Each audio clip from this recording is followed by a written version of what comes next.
Board. One more Happy time. Wednesday, everybody. One more time. All right, here we did it. Prince Brigade on the board. 6 Frenchies at once. Everybody, happy Wednesday. God bless. We got Maverick, Major, Max, Shanti, Harley, and Magna. Get a picture of that. That is awesome. That's awesome. Thank you. 6. Hey, how you doing? Hey, good to see you. Bye. Hey guys, what's going on? This is your boy Christian Israel, and you are tuning in to the New Creation Capital Podcast, a place where we discuss what happens in the world today, where we talk about stories that focus on current events, the stock market, and digital assets. Of course, this is a new you, a new future, and a new creation. We are mainly an XRP cryptocurrency type podcast, so thank you guys who tune in for the news. You can, of course, catch us on Apple Podcasts, Breaker, Google Podcasts, Pocket Cast, Radio Public, Spotify, and of course the Anchor platform where you can partner with us or message with us. And you can also, of course, find us on YouTube. When you go to, let me see here. Welcome to my podcast, guys, because I just like to set stuff up. Anyway, you can go to the Publish OX website here. By the way, you saw there how many views I got, and people can tip you in cryptocurrency. You know, in fact, I'm actually going to go back to that because you can see on this how many views I can get per blog, by the way. So like yesterday's blog, I got 186 views, published 20 hours ago, but I earned some total actual cryptocurrency there. So just to show you guys that, and this is a cryptocurrency based blog site. I don't get any what do you call that, sponsorship for that. I just post on here a lot of great stuff, guys. You can go here and actually find our audio and our video posts. So yesterday we talked about why the US dollar will collapse. And of course, you can go strictly to our podcast or go to our YouTube channel, where I love for you guys to do the YouTube thing and like, subscribe for that algorithm. You know, we appreciate you doing the social media thing. Today's story is going to be more XRP eccentric, talking kind of what's going on. And of course, thank you for all those who hit us up on our Twitter yesterday at New Creation Cap. We had a nice little Twitter feed, some breaking news yesterday, and we're going to go over that. Basically, the IMF debt cancellation, and I'm going to go into shout out to our boy, the Bearablebull. So first off, that's what we're going to talk about right here. So the Bearablebull, thank you so much. He hit us up here talking about. And I got this aggressively average content for you today. And to start off this video, you must understand that they said debt cancellation could never happen. Now the head of the IMF is calling for debt cancellation. This is from New Creation Capital. And this article, this link is to CNN. So we will go to that link right now. Thank you guys for everyone who hit us up yesterday. Specifically, thanks for the Bearablebull for giving us a shout out. We appreciate all the love. So we're going to dive right into this article. I'm going to play this for you right here so we can dive on in and let's see what's going on. If I can actually have less. I think news about So let me ask you, you have said in the aftermath of these lockdowns that this is kind of unprecedented. Explain to me the picture that you as an economist see, that everything is sort of coming to a head in a tsunami-like effect. Well, this is really a crisis like no other. First, because it is a combination of pandemic and economic crisis in which to fight the pandemic, we have to stop the economy. And at the time when you need more revenues for your health systems and to help workers and firms, you actually have less. And that leads to very massive action to keep the economy virtually on life support. Fiscal action, monetary policy action. Very, very unusual, never happened before. But let me tell you two more things, Christian. It is a truly global crisis. We haven't had a global crisis when the whole world is affected at the same time and goes backwards. And on top of it, uncertainty is not your usual economic uncertainty of how demand and supply would interact. It is uncertainty about a novel virus. We don't know what it will do. Epidemiologists don't know what it would do. And that added uncertainty makes it all so very complicated. And what we've learned, even for sort of, non-experts like myself, ordinary people looking at the economy, it's sort of like a religious thing to say the economy hates uncertainty. So you've just stated that that's what we're living in right now, uncertainty. But also, just to put it in perspective, not so many months ago, you were predicting economic growth, saying that I think something like 160 countries would this year show per capita income growth. Now you're saying the opposite. For 170 countries, their economies are going to contract. And about 100 have already asked you, the IMF, for help. I believe you have about $1 trillion at your disposal for help. It sounds like a lot. Is it for that much need all at once? What is needed now is to provide financial support to the countries that cannot on their own cope with this crisis, and do it very rapidly. At the IMF, we have taken early the decision to double emergency financing, meaning that this lifeline can last longer, and the country certainly need it. But on top of it, we are looking into who is going to be affected most dramatically. The same way the virus hits people with weak immune system the hardest, the economic crisis hits poorest countries the hardest. So what we have done is, together with David Malpass, to call for debt moratorium of bilateral official creditors. And luckily, what we have seen is tremendous. Just within weeks, a decision was taken. Very valuable, because if the economy is standing still and you're a poor country, you sure cannot afford to pay back your debts. And we are looking into the next months of this crisis, and we are telling the countries that can do more, please step up right now. And I want to tell you one piece of really exciting news about solidarity. Yesterday we had our governing body, the membership, 189 members of the IMF together. We said we need $17 billion in concessional resources to help the countries that are in most dire need. And within this meeting, we got 70% of our ask.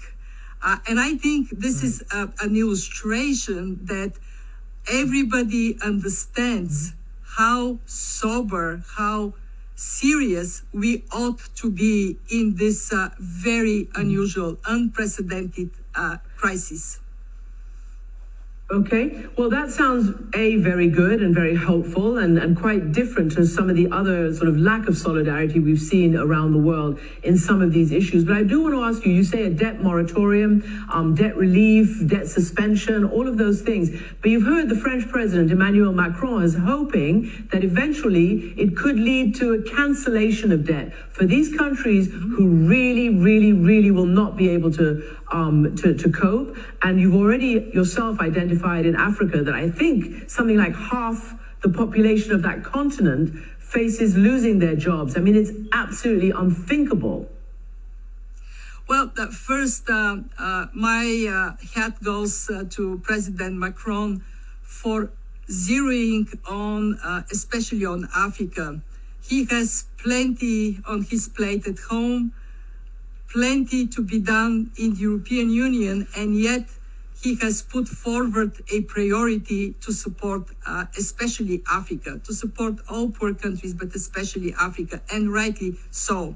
And yes, the IMF and the World Bank are going to go country by country by country during this time of debt moratorium to identify where more may be needed, where actually debt relief, debt cancellation may be a necessity, so the countries can go through this tremendous challenge. And why do we need that?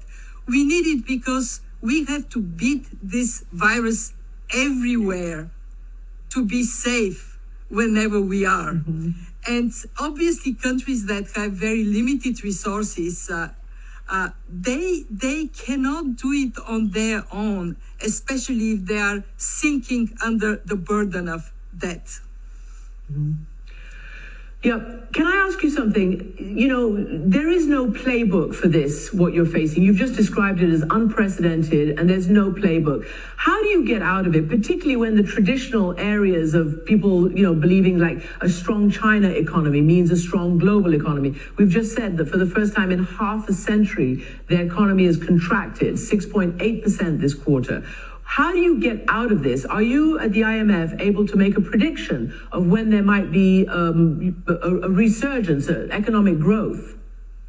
So what our prediction is that provided we beat the virus, then we would see a rebound, and it would be quite strong, especially in 2021. For the world this year, we predict a contraction of 3%, minus 3% growth. But for next year, we predict 5.8% plus. However, going back to the unusual uncertainty, all of this hinges on what happens with the pandemic. I, for one, believe that our scientists are going to come up with vaccine and treatment. But if that takes longer, or if the virus decides to go around the globe twice, then we may be in a much more difficult place, Christian. And so how do we approach that at the fund? We are saying we need to do three things. Number one, protect the health of people, invest in the salaries of doctors and nurses and in hospitals everywhere. Number two, build a bridge over this tremendous drop by spending as much as you can and then a little more. So people are not going to be desperate for food. Firms are not going to start collapsing one after another. In other words, we are not going to scar the economy to a point that it will be hard to then step on its feet. And in that too, we are also saying very clearly, yes, spend more, but keep the receipts. We cannot afford to have accountability and transparency taking a back seat in this crisis. And three, prepare for recovery. Prepare for recovery. And prepare for recovery means identify what problems we are going to have when we go on the other side. That would be higher. Maybe unemployment would be higher. I worry in particular for the social cohesion.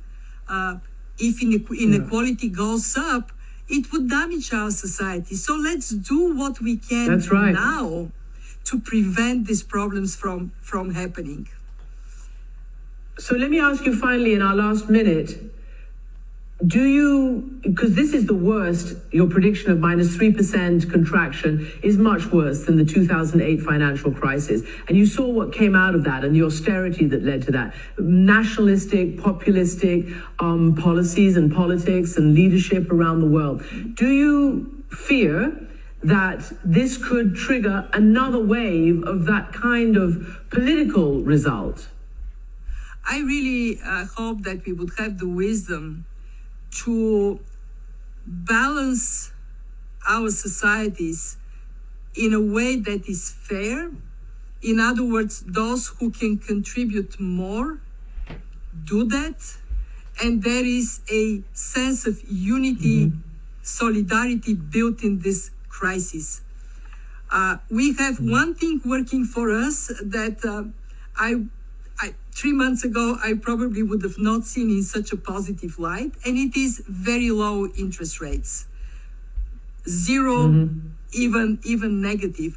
That gives us some space for governments that are now borrowing more, building higher deficits, that can be financed for some time until we get our house in order. And we also need to think of this crisis as an opportunity, Christian. How can we boost the recovery in a way that it is green, it is climate resilient, in which we are thinking of gender equality, we make sure that women are treated as equal partners. In other words, can we, on the other side, have a better, stronger society than on this one? Okay, so there's a lot of things that she touched on in there. Of course, you heard the debt cancellation. You heard, of course, keep the receipts, spend as much money as possible, but keep the receipts. Also, you heard her say that she thought negative interest rates was a good thing, which is blows my mind. You also heard her use the word bridge, right? So bridge currency, something to bridge the gap between the things.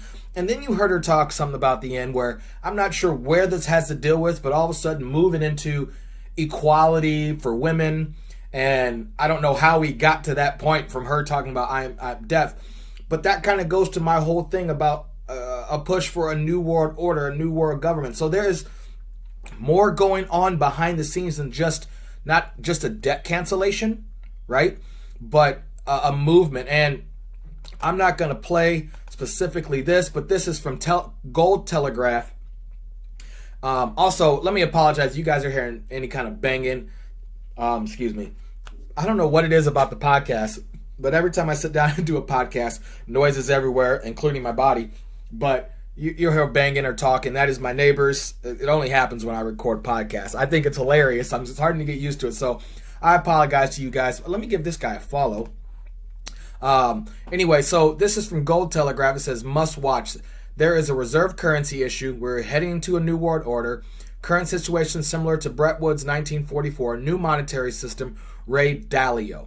Okay, so instead of playing it here in the Twitter, I'm actually going to go to the actual Bloomberg here. It's about 4 minutes long.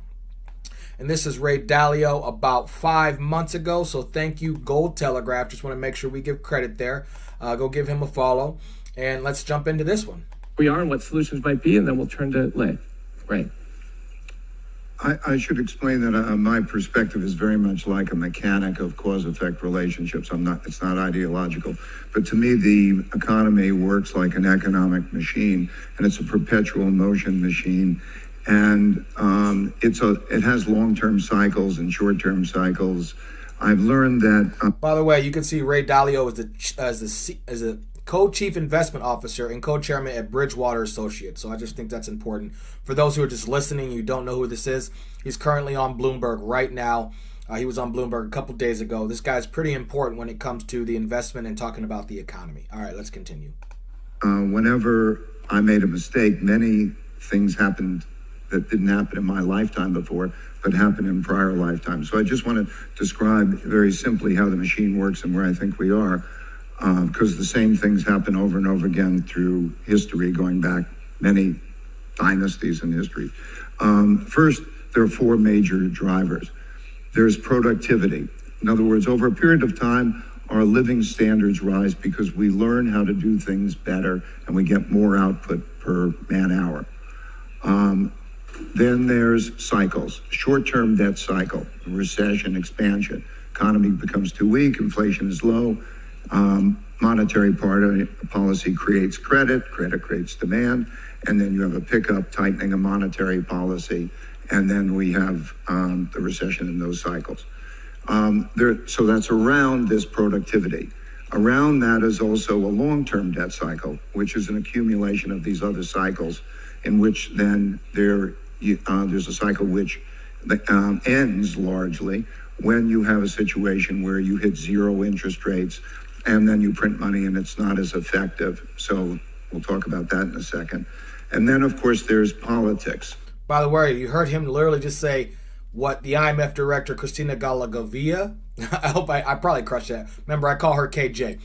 She just said zero interest rates was a good thing. And he just said quite the opposite of that. So I'm going to let you hear that one more time. Then you print money and it's not as effective. So we'll talk about interest rates.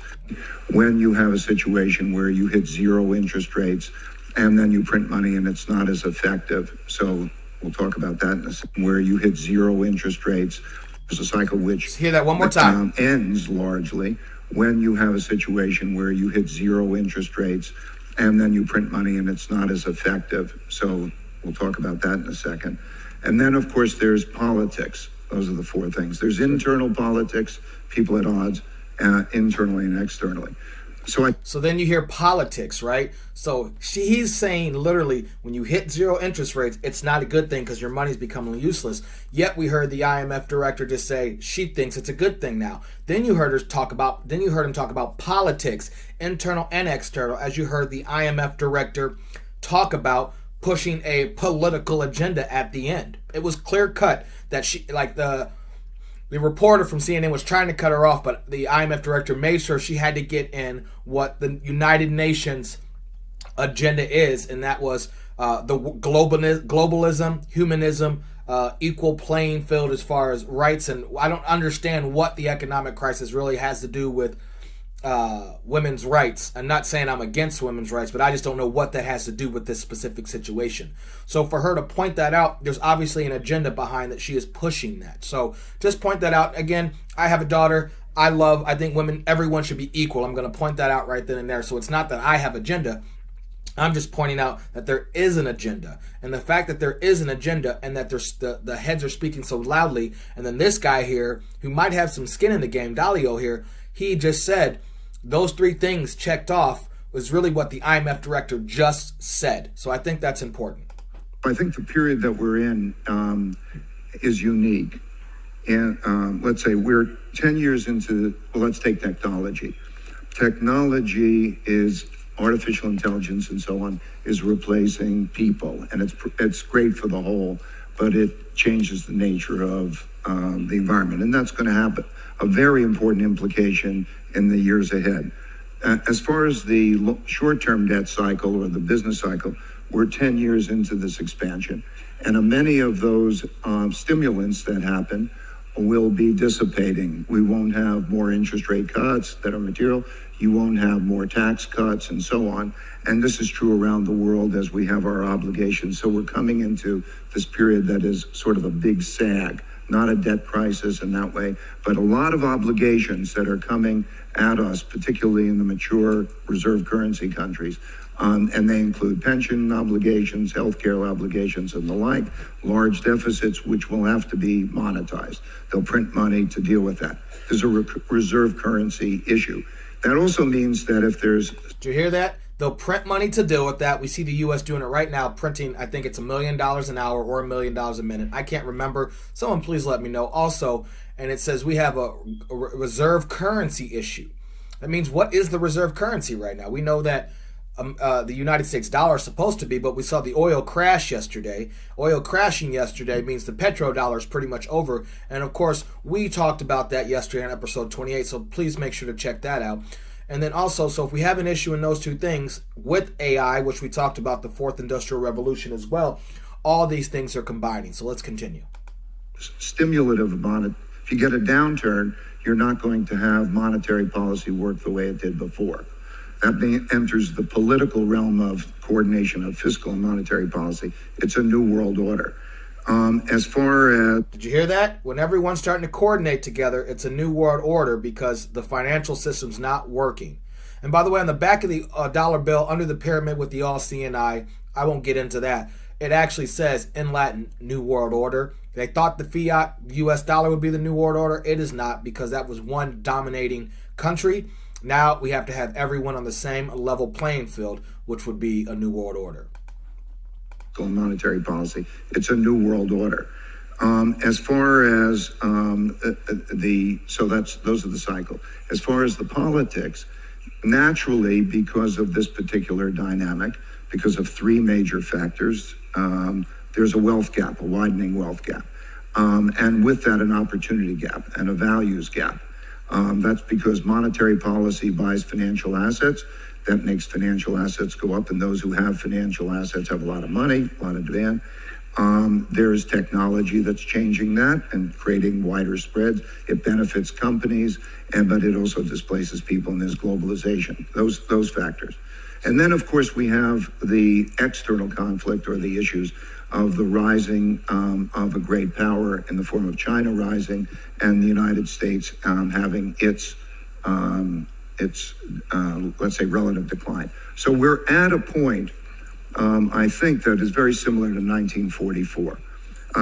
There's a war. At a war, after a period of war, there's a period which there's a peace because nobody wants to fight the country that has won the war, and there's a new world order. And there was a new monetary system. 1944, we established the dollar, reserve currency-based monetary system, and the like. And I think that all of those is going to really change the world order in dramatic ways in the next 10 years. By the way, I'm just going to say there, I hope this doesn't play automatically. So they tried to cut him off several times because he just put information out there that normal people don't want, that it's like the Bretton Woods thing back in 1944, also where we won World War II, became a world power, no one wanted to mess with this.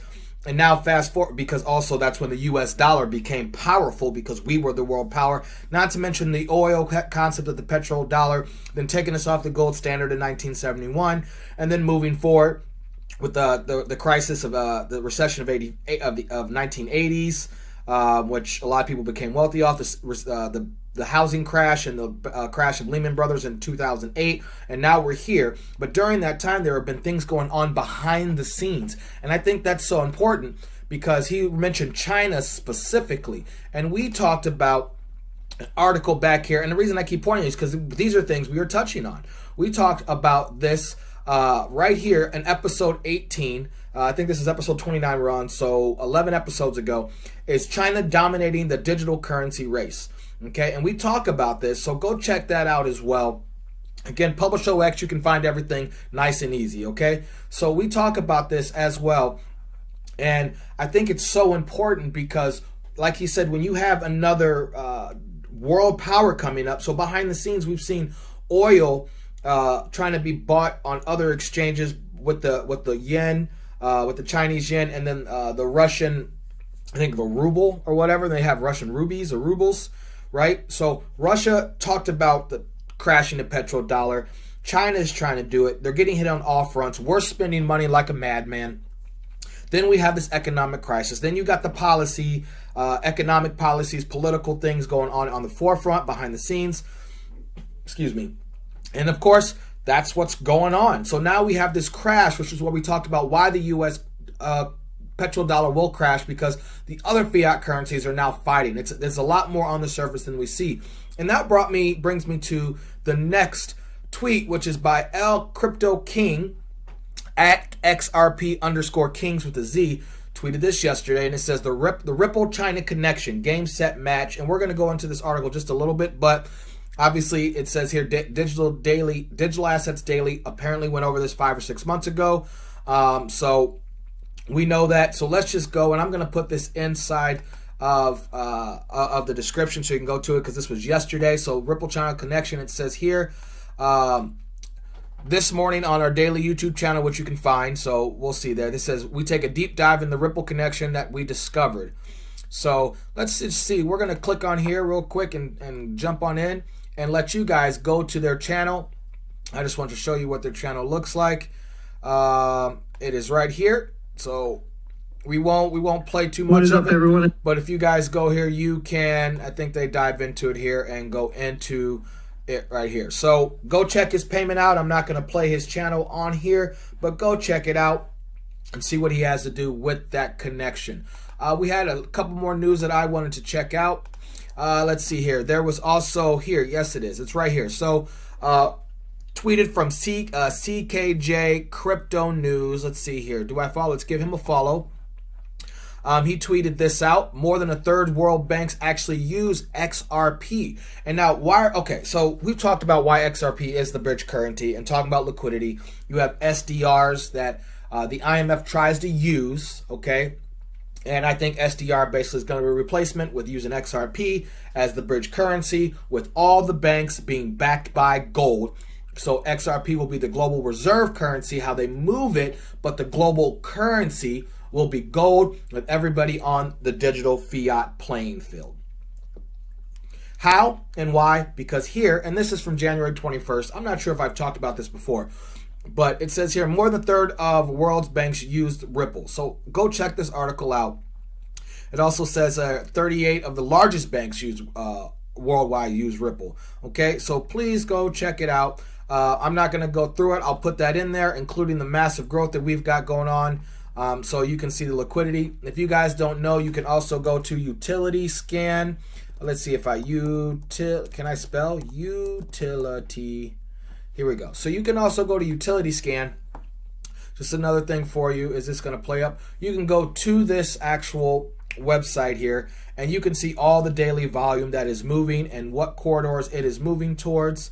Like right now, it says 107 million XRP was just moved. So right now, AUD, I think might be the Australian dollar, is moving. You see the Filipino peso, the Mexican corridor, and Australia to the Philippines. So you see a couple of, and anyway, you can see there's David Schwartz.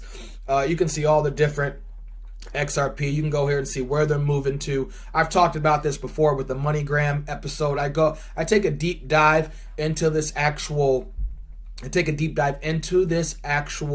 utility scan right here in this one, in episode 14. So you can go in, check that out, and we'll dive into what all that actually means. Let's go check out some other news that we got going on here. Let's see, we talked about that, Cointelegraph. I'm going to play this for you real quick. This is from the Bearablebull again. Digital Assets Daily apparently did this already, so I'm just going to replay it for you, okay? Was a focal point for regulators of different types to recognize that digitization and the digitization of the plumbing and other aspects of our financial system, including payment transfers, etc., it is coming.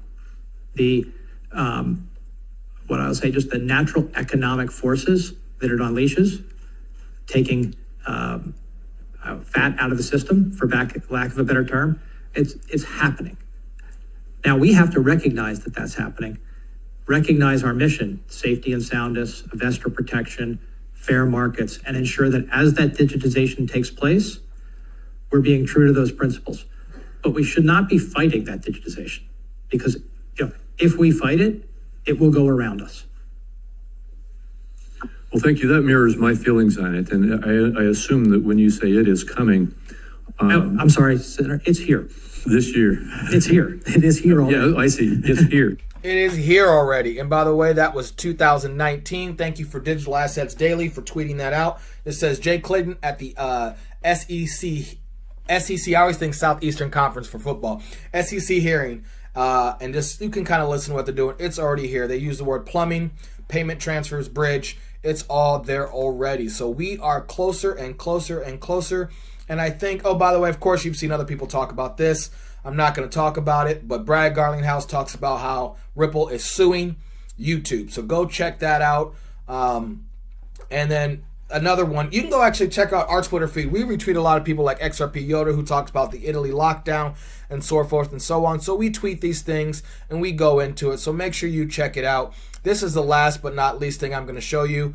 I retweeted this from the Bearablebull talking about, I've talked about consistently how our internet is going down and there's a reset coming. You've heard the words reset by people like Mark Cuban and so many other financial heads. Then you hear about debt cancellation, and then all of a sudden we've also talked about 5G and an internet reset, and now there are being outages in the most major parts of America with the internet, guys. And once the internet goes down, that's when the reset will happen. Why do you think they're moving all the military trucks? I actually saw 2 military trucks in a row on my walk yesterday, driving past and starting to set up in my town. So it's not just the large towns, it's coming in the suburban towns as well. So guys, just be on the lookout. It is coming.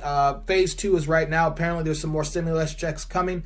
Besides that, guys, that is it for the day. Your verse for the day will be, of course, Matthew 6:24. You cannot serve both God and money. You will love one and hate the other. You cannot serve two masters, guys. So this is a XRP and money-centric channel, but that is not what we love. We just do investment news and crypto news. Of course, this is your boy Christian Israel. You are tuning into the New Creation Capital Podcast, a place where we discuss what happens in the world today, where we talk about stories that focus on current events, the stock market, and digital assets. Of course, this is not financial advice, but we want you to buy low and sell high. And before we go, we're going to do ahead and I almost cut you off. Hope you're still there, by the way. If you made it to the end of this episode, you will see that we are 19 days away from the block reward halving, 14 hours, 9 minutes, and 52 seconds. Something will happen. And of course, we have to check the market real quick. We are at intraday before we go. Right now, the NASDAQ is up 2%, sitting at 23,487. The S&P is up 219, sitting at 2795. The NASDAQ is up 2.43%, sitting at 8463. The global Dow is up. Gold is up 2.62%. Oil is sitting at $14.25. That is a huge rebound from negative $37, up 23%. Last but not least, we are going to also check the cryptocurrency market before we go, because there is some movement. Right now, Bitcoin is sitting at $7,125, up 4.37%. Ethereum is up 6.62%, making a move at $182.75. XRP is just kind of hanging out, sitting at 18.89%. And we, of course, last but not least, I think that is the last main one that needs to talk about. Any other bigger movers here? Nope. Stellar up 9.35%. By the way, this is not financial advice, but we are invested in every single one that I just told you, with most of our portfolio being in XRP. All right, guys, now we can go. Of course, thank you guys so much. This is not financial advice ever. But as Bearablebull says, you should do it anyway. Buy low, sell high, guys. This is a new you, a new future, and a new creation, guys. Until next time, peace and love. Later. Can you see those? Oh, there's 2 votes. Let me try. Do you see IMF holding crypto assets in the future? Oh, they're over here. That's easier. You want to take one? Go for it. The first one's for you. IMF. Do you see IMF holding crypto assets in the future? I did not put that up there. Remember, I'm from the legal department. I'm supposed to be very conservative about these things. I don't want to go into great details about Maybe the IMF. I should take what the IMF is going to do. I think we stunned Ross into silence with that one. For that to happen, okay, under the current legal framework, some country would have to use a crypto asset as its currency. Which goes to the next question that was on the list, actually. Will central banks issue digital currency become a reality in the next few years? Well, again, there's a lot of work being done by a number of central banks in different regions of the world. I think generally speaking, many of these central banks are coming to the conclusion that they don't see the benefits right now of doing it, but they're very seriously considering the use case. And I think as work proceeds, they maybe the possibility may increase. Particularly the Bank of Canada with its Project Jasper experiment has realized that a central bank digital currency on its own may not offer benefits now, but when combined with other things like the security settlement system, the use cases begin to emerge. So let's keep an open mind.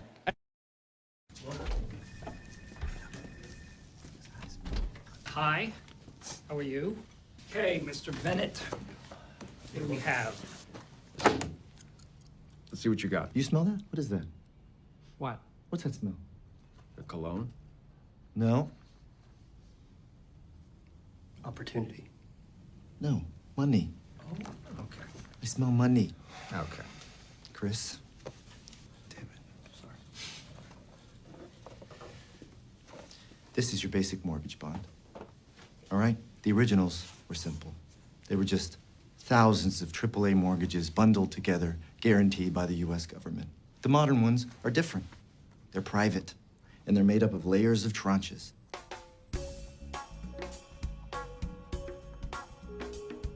The highest level AAA is getting paid first.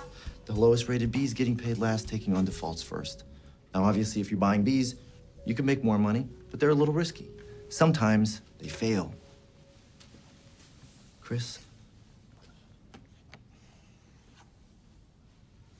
Somewhere along the line, these Bs and double Bs went from a little risky to dog shit.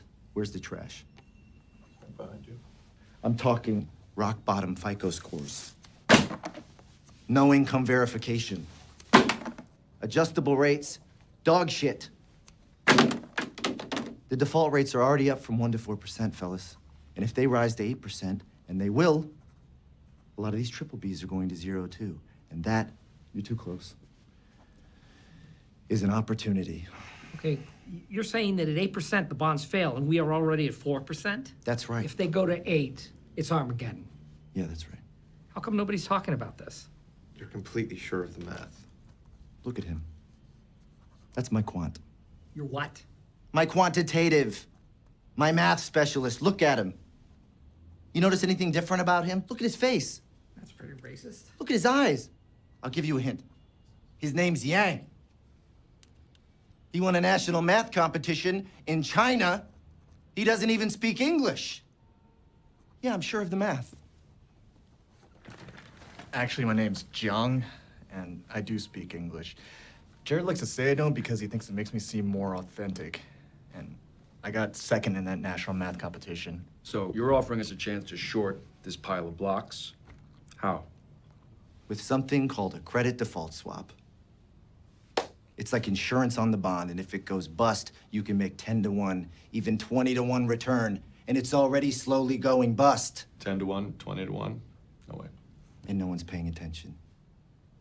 No one is paying attention because the banks are too busy getting paid obscene fees to sell these bonds. But wait, you are the bank. When you work for the bank, I bet your margins are pretty nice and fat. Let's not talk about my margins, by the way. Being nice and fat. That's a nice shirt. Do they make it for men? Aren't you the bank? I work for the bank. I don't think like a bank. Big bank, small bank, I like to make money. All right? Let me put it this way. I'm standing in front of a burning house, and I'm offering you fire insurance on it. A's, 0. B's, 0. Double B's, 0. Triple B's, 0.